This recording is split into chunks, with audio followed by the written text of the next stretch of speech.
Hello दोस्तों, नमस्कार। आप सभी का मेरे चैनल राहुल विद कंटेंट पे बहुत बहुत स्वागत है। दोस्तों, मैं उम्मीद करता हूं कि मैक्सिमम लोग मेरा थंबनेल को देखकर ही आया होगा मेरा इस वीडियो में। दोस्तों, अगर आप मेरे इस चैनल पे नए हो तो प्लीज़ सबसे पहले आप इस पूरे सेशन के माध्यम से आप मुझ पर ट्रस्ट करें।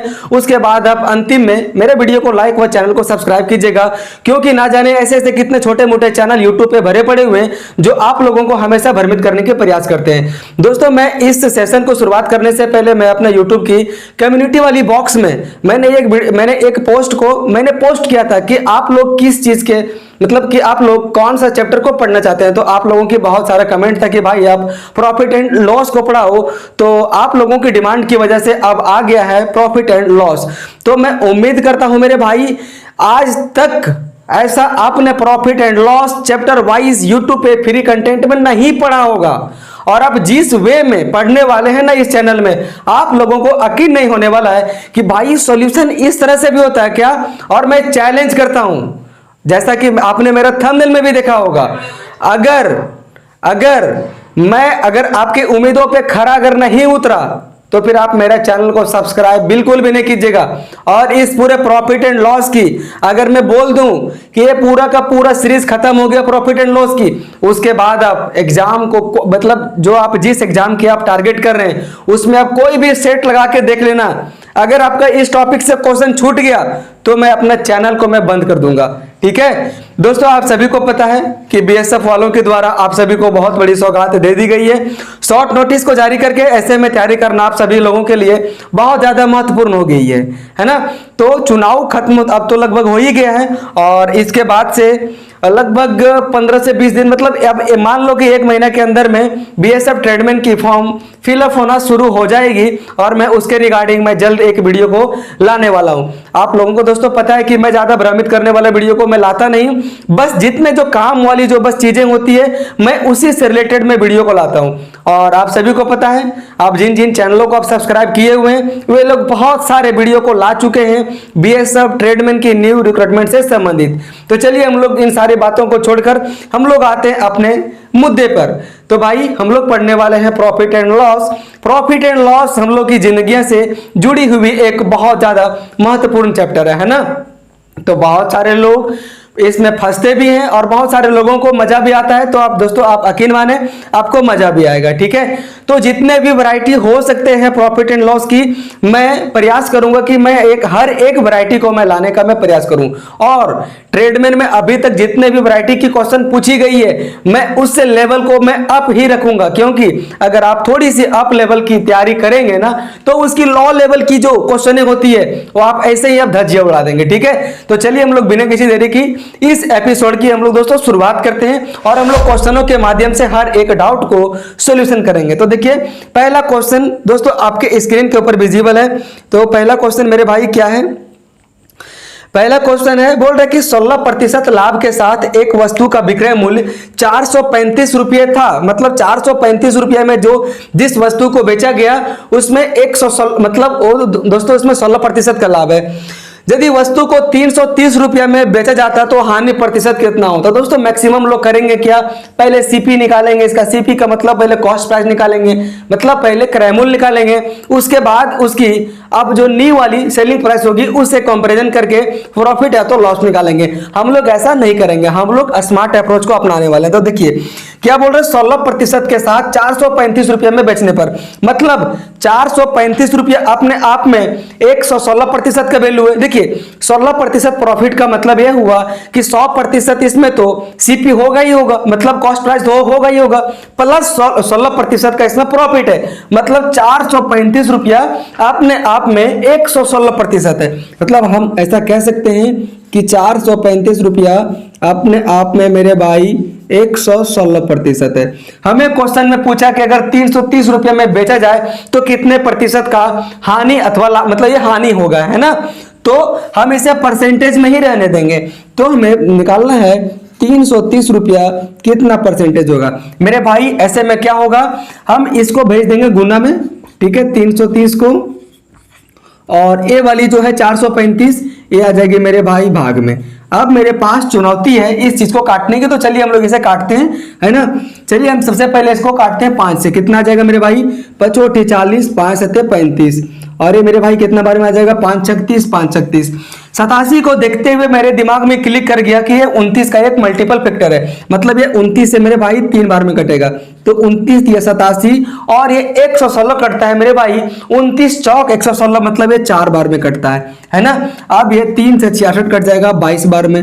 अब मेरे भाई ये कितना हो जाएगा, तो 4% इंटू 22 बराबर 88%। अब 88% का लॉस इसमें नहीं है, 88% का लॉस इसमें नहीं है, तो 88% है क्या, देखिए अब 88% है क्या, 435 रुपया अगर 116% है तो 330 रुपया 88% है। तो सीपी अपने आप में 100% होती है। अगर 100% से जितना प्रतिशत ज्यादा होगा हम मान लेंगे कि वस्तु को बेचने पर प्रॉफिट हुआ है। अगर 100% से जितना कम आएगा तो हमें ज्ञात होना पड़ेगा कि ये इतनी परसेंट की लॉस हो रही है। तो अगर 88% है 330 रुपये का वैल्यू, इसका मतलब है 100% से कितना प्रतिशत कम है, तो 12% कम है। मतलब हम कह सकते हैं कि अगर वस्तु को 330 रुपया में बेचा जाए तो उसे 12% का हानि होने वाला है। ठीक है, चलिए हम लोग बढ़ते हैं अब अपने नेक्स्ट क्वेश्चन की ओर। और एक से एक बेहतरीन क्वेश्चनों को लाया गया है, आपको अलग से प्रैक्टिस करने की जरूरत है ही नहीं। देखिए नेक्स्ट क्वेश्चन है, बोल रहा है जैक एक पोशाक को 1440 रुपये में बेचता है ना, और 20% का लाभ कमाता है। मेरे भाई देखिए 20% का फ्रैक्शनल वैल्यू मेरे भाई कितना होता है, तो 20% का फ्रैक्शनल वैल्यू होता है 1/5। जानते हो इस 1/5 का मतलब क्या होता है, नीचे वाली जो वैल्यू होती है अपने आप में एससीपी के वैल्यू के बराबर होती है, और ऊपर में होता है प्रॉफिट या तो लॉस होता है। तो उसे तो 20% का लाभ हो रहा है। इसका मतलब यह हुआ कि अगर वस्तु का दाम अगर 5 यूनिट था तो उसे 1 यूनिट का बेनिफिट हो रहा है, क्योंकि इसमें तो 20% का लाभ हो रहा है। हम आते हैं अपने क्वेश्चन के ऊपर। तो क्या बोल रहे, जैक एक पोशाक को 1440 रुपये में बेचता है और उसे 20% का इसमें प्रॉफिट होता है। मतलब अपने आप में 1440 रुपया 5 रुपया प्लस 1 6 रुपये, मतलब ये 6 यूनिट के वैल्यू के बराबर है ना, क्योंकि 5 यूनिट तो सीपी होगा और 1 यूनिट इसमें प्रॉफिट हो जाएगा। तो टोटल हो जाएगा इसका सेलिंग प्राइस कितना, एसपी कितना हो जाएगा मेरे भाई 6 रुपया हो जाएगा, मतलब 6 यूनिट हो जाएगा। तो क्या पूछ रहा है इसका क्रय मूल्य, तो क्रय मूल्य मेरे भाई कितना है, 5 यूनिट है ना। अब इसे मेरे भाई काट दीजिए, 6 से कितना बार में कटेगा, 6 दूनी 12, फिर 6 चौक 24, फिर 0, है ना। अब आप देखिए इसको तो गुणा करने में कोई ज्यादा तामझाम नहीं, लेकिन जहां हम जिस स्मार्ट अप्रोच को लगाते हैं, हम उस स्मार्ट अप्रोच को अगर हम हर एक क्वेश्चन में लगाएंगे तो बड़ी बड़ी क्वेश्चनों में हम जल्दी लगाएंगे। देखिए इसमें तो 1 0 तो आएगा ही आएगा, 1 0 तो आएगा ही आएगा, क्योंकि 240 इंटू 5 है, तो इसको हम मान लेते हैं 24 इंटू 5 और 0 को हम मान लेते हैं इंटू 10। ठीक है, देखिए हम इसको ऐसा तो लिख सकते हैं ना, 24 इंटू 10 बराबर 240, इंटू में हम लिखेंगे 5, है ना। तो 1 0 तो आएगा ही आएगा। अब 1 0 आ गया तो मुझे कट गया। उसके बाद इस 5 को गुना करेंगे 4 में, तो 5 चौके 20, मतलब 1 0 और आएगा। मतलब जो भी इसका आंसर आएगा उसके अंत में 2 0 आएगा। और ऐसा आपको कौन सा ऑप्शन में दिखाई दे रहा है जिसके अंत में 2 0 है, तो ऑप्शन नंबर सी में दिखाई दे रहा है। वैसे गुना करना इसमें कोई ताम झाम वाली बात नहीं थी मेरे भाई। 24 बचे 120 और 1 0 के 1 0 और, तो 120 के आगे 1 0 और लगा देंगे तो टोटल 1200 हो जाएगा। लेकिन मेरा अप्रोच, मेरा टारगेट कहां है, आप उस चीज को ध्यान कीजिएगा, है ना। ऐसा नहीं कि छोटा गुना है तो हम जल्दी जल्दी करने के चक्कर में अपने अप्रोच को लगाए ही ना।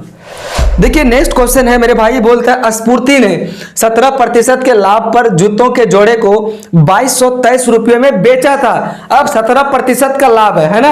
अब 17% का मेरे भाई अगर मैं फ्रैक्शनल वैल्यू निकालूं तो 17/100 ही आएगा। तो नीचे तो हो गया सीपी, ऊपर हो गया मेरा प्रॉफिट। अगर सीपी ये है प्रॉफिट ये है तो मेरा एसपी कितना हो जाएगा, तो सीपी प्लस प्रॉफिट बराबर 117 हो जाएगा, है ना। तो क्या बोल रहा है, स्फूर्ति ने 2223 रुपया में जूते की एक जोड़ी को बेचा और उसे 17% का लाभ हुआ। इसका मतलब हम कह सकते हैं कि 2223 रुपया अपने आप में 117% के वैल्यू के बराबर है। तो पूछ रहा है कि इस जूते का मतलब जूते का जोड़े का क्रय मूल्य कितना था। तो क्रय मूल्य अपने आप में हमेशा 100% होती है। अब आपके पास ये चुनौती हो गई इस खतरनाक नंबर को कैलकुलेशन करने की, लेकिन मेरे पास है स्मार्ट अप्रोच और हम उसी स्मार्ट अप्रोच के साथ इस क्वेश्चन को सॉल्यूशन करने वाले हैं। देखिए, अगर आप ऑप्शनों की ओर नजर मारेंगे तो सारे के सारे ऑप्शन इंटीजर में, इंटीजर का मतलब सारे के सारे ऑप्शन पूर्णांक में, मतलब कोई भी ऑप्शन दशमलव में नहीं है। मतलब इसका मतलब यह हुआ कि ए कहीं ना कहीं पूरे कटेगा ही कटेगा। मतलब 2223 को 117 से भाग देंगे तो पूरी कट ही जाएगा। अब जितना भी जो भी आएगा इसका आंसर, ठीक है, जो भी आएगा उसके अंत में तो 2 जीरो लगेगा ही लगेगा, इस 100 के बदले में, है ना, लगेगा ना। तो हम अगर ऑप्शन की ओर नजर मारते हैं कि कौन सा ऐसा ऑप्शन है जिसके अंत में 2 जीरो लगा हुआ है, तो आपको एकमात्र ऐसा दिखाई देगा ऑप्शन नंबर डी, है ना। ये है दोस्तों स्मार्ट अप्रोच, ये है एग्जाम अप्रोच मेथड, है ना। अगर आप इस अप्रोच के साथ एग्जाम में जाइएगा ना तो आप कभी नहीं कहिएगा कि एग्जाम में समय ही नहीं है, आपका भी फुल आउट ऑफ फुल हमेशा गेन होगा। बस आप जुड़े रहें, ये तो ट्रेलर है, बड़ी बड़ी क्वेश्चनों में जब लगाऊंगा ना मैं, तब फिर आप लोगों को पता चलेगा इस स्मार्ट अप्रोच की अहमियत। आपको अलग से किसी भी प्रकार की कैलकुलेशन बेस्ड क्वेश्चनों को नहीं करना है। देखिए नेक्स्ट क्वेश्चन क्या बोल रहा है, बोल रहे एक वस्तु को 1785 रुपये में बेचने पर विक्रेता को 15% की हानि हो रही है। अच्छा, 15% की हानि का मतलब यह हुआ कि उसे 85% में बेच रहा है ना। मतलब हम ऐसा लिख सकते हैं कि जो 1785 रुपया मेरे भाई, ये अपने आप में 85% के वैल्यू के बराबर है ना। तो बोल रहा है कि 15% लाभ प्राप्त करने के लिए उस वस्तु को किस मूल्य पर बेचना चाहिए। तो 15% का लाभ प्राप्त करने के लिए हमें 115% में बेचना चाहिए, क्योंकि 100% तो सीपी होगा और 15% इसमें प्रॉफिट होने वाला है। मतलब 115% का वैल्यू क्या होने वाला है मेरे भाई। मैं हमेशा परसेंटेज में नहीं लिखूंगा, क्योंकि A% से A% हमेशा कट जाया करती है। चलिए हम अब इसे काटते हैं ना। देखिए 85 को देखते हुए दिमाग में आना चाहिए कि भाई 17 से कटेगा, तो 17 पचे कितना हो जाएगा 85, और ये मेरे भाई कितना बार में कटेगा, तो 17 कम 17, फिर 0, 17 पचे 85, 5 से मेरे भाई ये 21 बार में कटेगा। अब मेरे पास क्या आ जाएगा 21 इंटू 115, 115 मतलब ये हो गया मेरे भाई, ये 23 से भी कटेगा और 5 से भी कटेगा, क्योंकि 23 पचे कितना होता है 115 होता है। सबसे पहले हम यूनिट डिजिट के मेथड से जाएंगे, तो 5 3 15 का 5, 5 एकम 5, मतलब जौन सा ऑप्शन का अंत में 5 होगा वही मेरा करेक्ट आंसर हो जाएगा। तो ऐसा आपको दिखाई दे रहा है कि ऑप्शन नंबर सी तो नहीं होगा, है ना। ऑप्शन नंबर सी के अंत में तो आपको तो दिखाई दे रहा है 0 है, अंत में कितना आना चाहिए 5 आना चाहिए।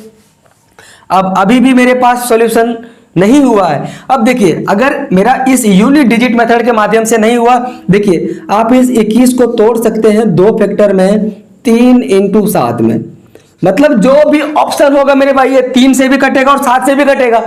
अब 23 से तो चेक करना काफी ज्यादा मुश्किल हो जाती है, तो हम ऐसे में नहीं फंसेंगे, है ना। मैं जो 23 से जब मैं चेक करूंगा तो क्यों ना मैं इसे सीधा सीधी गुना ही कर लूंगा, है ना।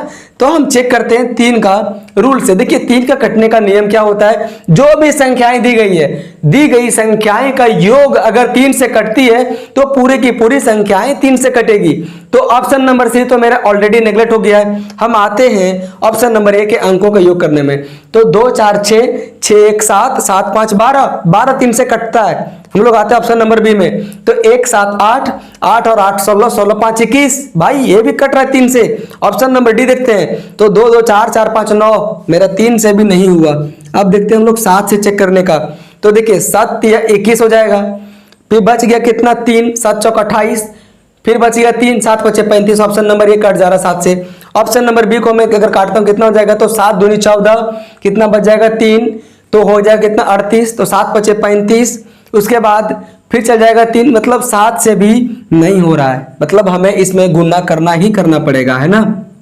तो चलिए अब इसे गुना करते हैं मेरे भाई कि तो कितना आ जाएगा, तो 23 पचे 115। अच्छा देखिए 115 को हम गुना करेंगे पहले 20 से, फिर उसके बाद 115 को गुना करेंगे हम 1 से, क्योंकि 20 प्लस 1 21 हो जाएगा।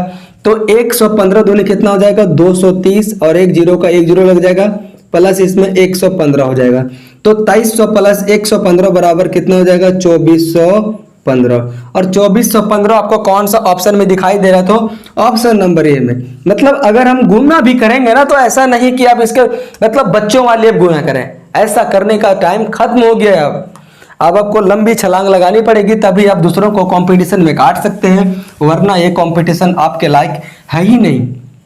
देखिए नेक्स्ट क्वेश्चन आपके स्क्रीन के ऊपर विजिबल है, ठीक है दोस्तों। गर्मी बहुत ज़्यादा है और ऐसे में पंखा को ऑन करके मैं तो खैर पढ़ा ही नहीं सकता, क्योंकि जब आप हेडफोन लगा के पढ़ेंगे तो फिर आपको बहुत ज़्यादा ट्रबलेंस आएगी, परेशानी आएगी। मैं नहीं चाहता कि आप लोगों को किसी भी प्रकार की परेशानी आए। देखिए नेक्स्ट क्वेश्चन है, बोल रहा है एक दुकानदार को एक वस्तु को 1980 रुपये में बेचने पर 10% की हानि हुई है। मतलब 1980 रुपये में जो सामान को बेचा गया है अपने आप में मेरे भाई ये 90% के वैल्यू के बराबर है। मैं प्रतिशत को लिखूंगा नहीं क्योंकि प्रतिशत कट ही जाएगा। तो बोल रहा है 15% का लाभ प्राप्त करने के लिए उस वस्तु को किस मूल्य में बेचना चाहिए। तो 15% का लाभ मतलब 115% का वैल्यू पूछ रहा है। मैं थोड़ा सा इसे मैं बड़ा लिखता हूं, 115% का, है ना। चलिए मैं अब इसे काटता हूं, 1 0 से 1 0 कट गया।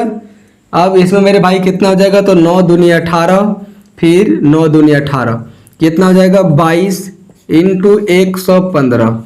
यूनिट डिजिट कितना आ जाएगा 5 दूनी 10 मतलब 0 आएगा। यूनिट डिजिट कितना आएगा, लास्ट में 0 आएगा। बस यूनिट डिजिट के मेथड के माध्यम से हम इसका निकाल लें कि option number D correct answer हो जाएगा, परफेक्ट आंसर हो जाएगा, क्योंकि और ऐसा कोई ऐसा ऑप्शन नहीं है जिसके अंतिम में 0 हो। तो अब आपके पास इन सारी गुणा को करने की समय तो बच ही गया ना। चलिए हम लोग बढ़ते हैं अब नेक्स्ट क्वेश्चन की ओर और हम लोग इसी स्मार्ट सॉल्यूशन और इसी स्मार्ट अप्रोच के साथ हम लोग जितना भी सेशन करेंगे मैथ की, हर एक मैथ के चैप्टरों में हम लोग यूज करने वाले हैं। देखिए नेक्स्ट क्वेश्चन है, एक दुकानदार को एक वस्तु को बेचने पर 10% की हानि हो रही है ना। मतलब 360 रुपये में अगर वो दुकानदार एक वस्तु को बेच रहा है तो 10% की हानि हो रही है। इसका मतलब यह हुआ कि 360 रुपये अपने आप में 90% के वैल्यू के भाई बराबर है। तो बोल रहा है कि 30% का लाभ प्राप्त करने के लिए उस वस्तु का विक्रय मूल्य कितना होगा। तो 30% का लाभ प्राप्त करना मतलब 130% का मेरे भाई वैल्यू पूछ रहा है ना। तो चलिए अब इसे काट देते हैं हम, 1 0 से 1 0 और 9 चौके कितना आ जाएगा 36 और 13 चौके कितना आ जाएगा मेरे भाई 52 और लास्ट में 0 मतलब 520 रुपये में बेचना होगा, तभी उस दुकानदार को 30% का लाभ होगा। चलिए हम लोग बढ़ते हैं अब अगले क्वेश्चन की ओर। दोस्तों एक ऐसा सेशन होता है जहां बिना फिजूल की बात किए हुए सीधा क्वेश्चन पे अटैक किया जाता है ना। देखिए नेक्स्ट क्वेश्चन है, बोल रहे एक आदमी को 21,600 रुपये में एक वॉशिंग मशीन बेचने पर 8% का लाभ होता है। फिर उसी चीज में आ गया, मतलब 21,600 रुपया है अपने आप में 108% के वैल्यू के बराबर है, क्योंकि 21,600 रुपये में जो जिस वॉशिंग मशीन को बेचा जा रहा है उसे बेचने पर दुकानदार को 8% का लाभ हो रहा है। 8% का लाभ मतलब 100 + 8 मतलब इस अपने आप में 21,600 108% के वैल्यू के बराबर है ना। तो बोल रहे 20% का लाभ प्राप्त करने के लिए इस मशीन को किस मूल्य पर बेचना चाहिए। तो 20% का लाभ मतलब 120% का मेरे भाई वैल्यू पूछ रहा है। अब देखिए 108 को देखते हुए दिमाग में आ जाना चाहिए कि ये 12 से कटेगा, क्योंकि कितना होता है 12 9 108 होता है ना। तो चलिए हम इसे काटते हैं, 12 9 108 और 12 दे 120 है ना। अब इसे मेरे भाई काटते हैं 9 से, तो 6 2 8 और 1 9, ये तो कट ही जाएगा 9 से। तो कितना हो जाएगा 9 दूनी 18, 9 चौके 36 और 2 0 का 2 0। अब कितना आ जाएगा 2400 और 1 0 और मतलब 24,000 आ जाएगा। मतलब इस दुकानदार को 20% का लाभ कमाने के लिए इस वॉशिंग मशीन को 24,000 रुपये में सेल करना होगा, बेचना होगा, है ना। चलिए अब हम लोग बढ़ते हैं अपने नेक्स्ट क्वेश्चन की ओर। दोस्तों ये प्रॉफिट एंड लॉस की पहला क्लास है, आगे आने 2 क्लास सारे क्वेश्चनों की धज्जी हम लोग उड़ाएंगे, साथ साथ आप भी उड़ाने वाले हैं। बोल रहे एक वस्तु को 2400 रुपये में बेचने पर 25% की हानि होती है। मतलब 2400 रुपया अपने आप में मेरे भाई कितने प्रतिशत के वैल्यू के भाई बराबर है। तो 25% की हानि होती है, मतलब 75% के वैल्यू के बराबर है ना। बोल रहा है 25% का लाभ प्राप्त करने के लिए इस वस्तु को कितना में हमें बेचना पड़ेगा।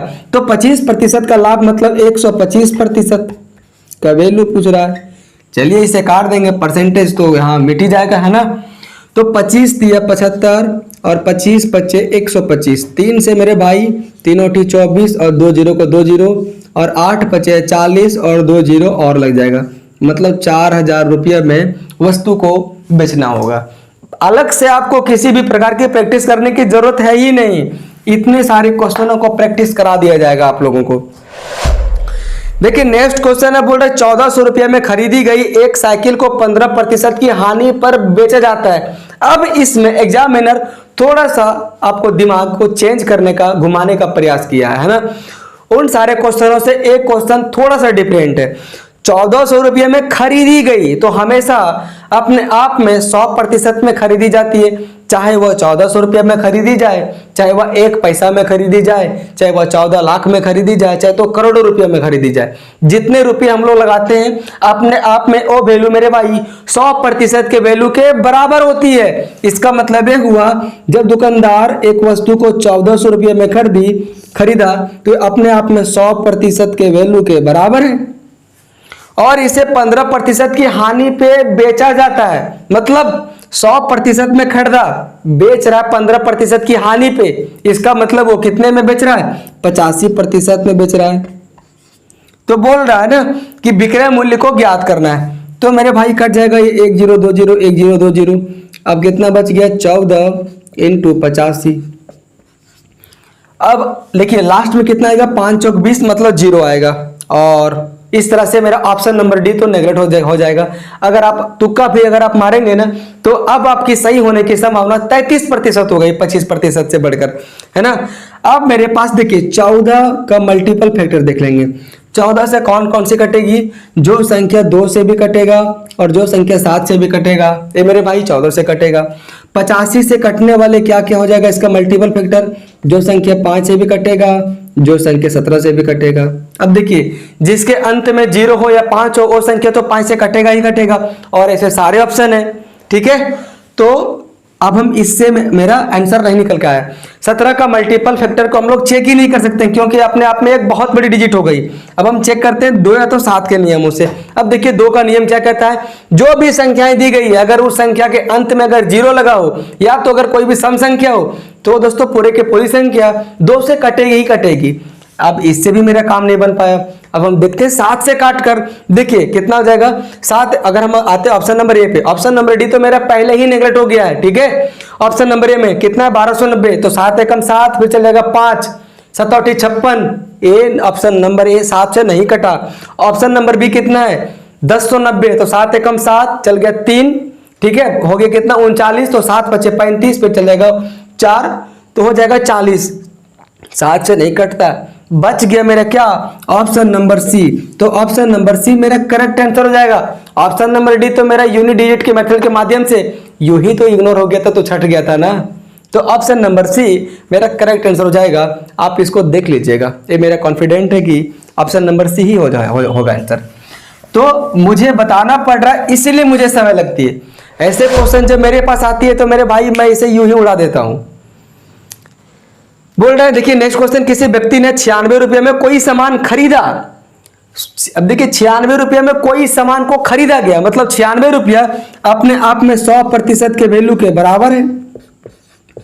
100% के वैल्यू के बराबर है ना। बोल रहा 25% के लाभ पर इसे बेच दिया गया तो वस्तु का विक्रय मूल्य है कितना। अब 25% के लाभ पे बेच दिया गया मतलब इस वस्तु को बेच दिया गया है 125% पर। बस इसी को मेरे भाई निकालना है। चलिए इसे काटते हैं। 25 चौके 100, 25 बचे 125, 4 से कितना बार में कटेगा तो 4 दूनी 8, 4 चौक 16, ये मेरे भाई 24 बचे कितना हो जाएगा 120। तो अगर दुकानदार है चाहे तो जो भी मतलब व्यक्ति है ना, अगर उस वस्तु को 120 रुपये में बेचेगा तो उसे 25% का लाभ होने वाला है ना। दोस्तों मैं उम्मीद करता हूं कि आपको मज़ा तो आ ही रहा होगा और ज़्यादा क्वेश्चन अब नहीं बची हुई है। देखिए नेक्स्ट क्वेश्चन है 1755 रुपये में किताबों का एक सेट बेचकर विक्रेता को 22% की हानि हुई। इसका मतलब यह हुआ मेरे भाई कि 1755 रुपया अपने आप में 22% की हानि के बराबर है। तो 100 - 22 इक्वल टू कितना हो जाएगा 78%। मतलब ये 78% के वैल्यू के बराबर है। तो 6% का लाभ अर्जित करने के लिए किताबों के इस सेट को कितने रुपये में बेचना होगा। तो 6% का लाभ प्राप्त करने के लिए मतलब 106 रुपये में बेचने के लिए चाहे तो 106% में बेचने के लिए, है ना।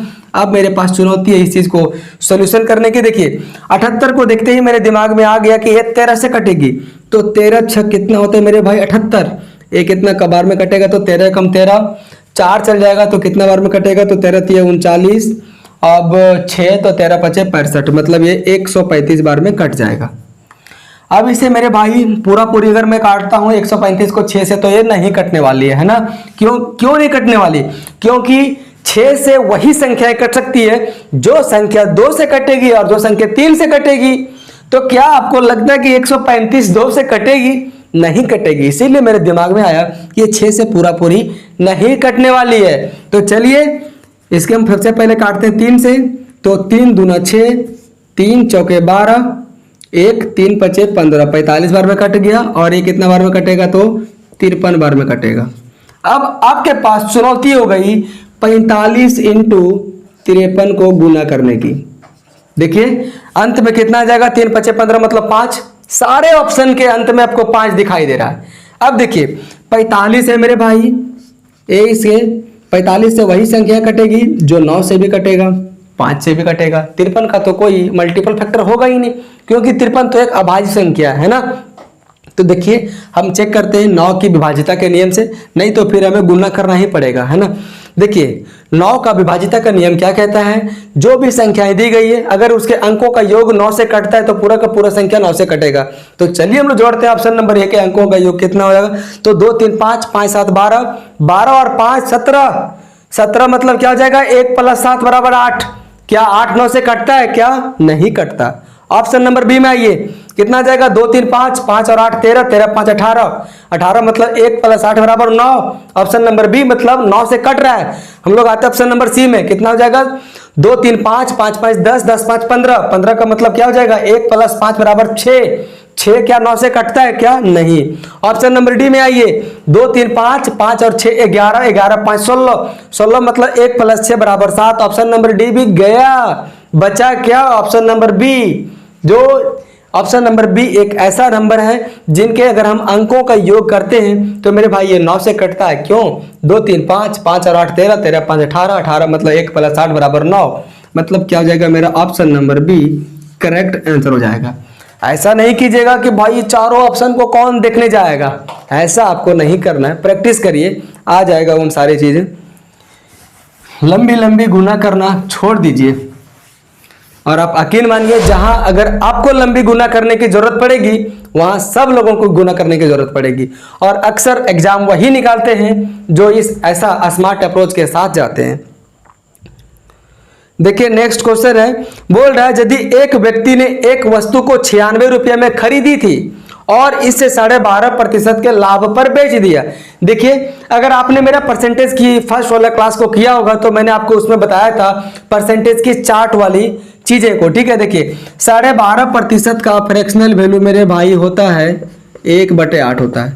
1/8 का मतलब ये होता है कि अगर 8 मेरे भाई सीपी है तो 1 हो जाएगा प्रॉफिट या तो लॉस हो जाएगा।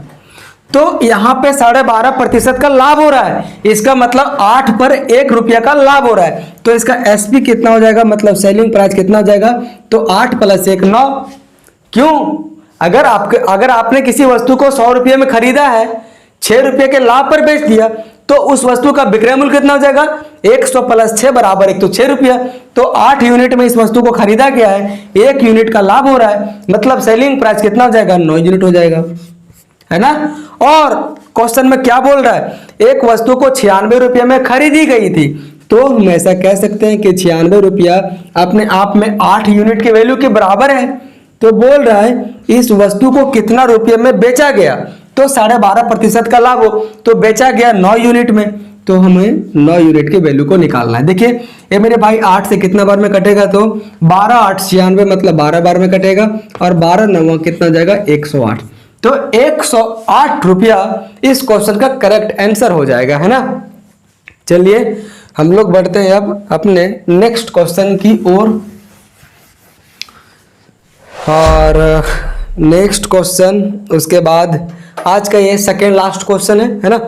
बोल रहे एक खिलौना को 1125 रुपये में खरीद कर 16% की हानि पर बेचा गया। मतलब 1125 रुपये में खरीदा गया, इसका मतलब इस वस्तु का जो 1125 रुपये रेट दिया गया है ये अपने आप में 100% के रेट के बराबर है। मतलब 1125 रुपया अपने आप में 100% के वैल्यू के बराबर है। तो बोल रहा है 16% की हानि पर बेचा गया, तो खिलौनों का विक्रय मूल्य कितना है। तो 16% का हानि मतलब 84% में बेचा गया। अब आप इसे काट दीजिए, 25 चौके 100, 25 चौके 100, फिर 25 25 125। 4 से मेरे भाई कितना बार में कटेगा, तो 4 दूनी 8, 4 एकम 4।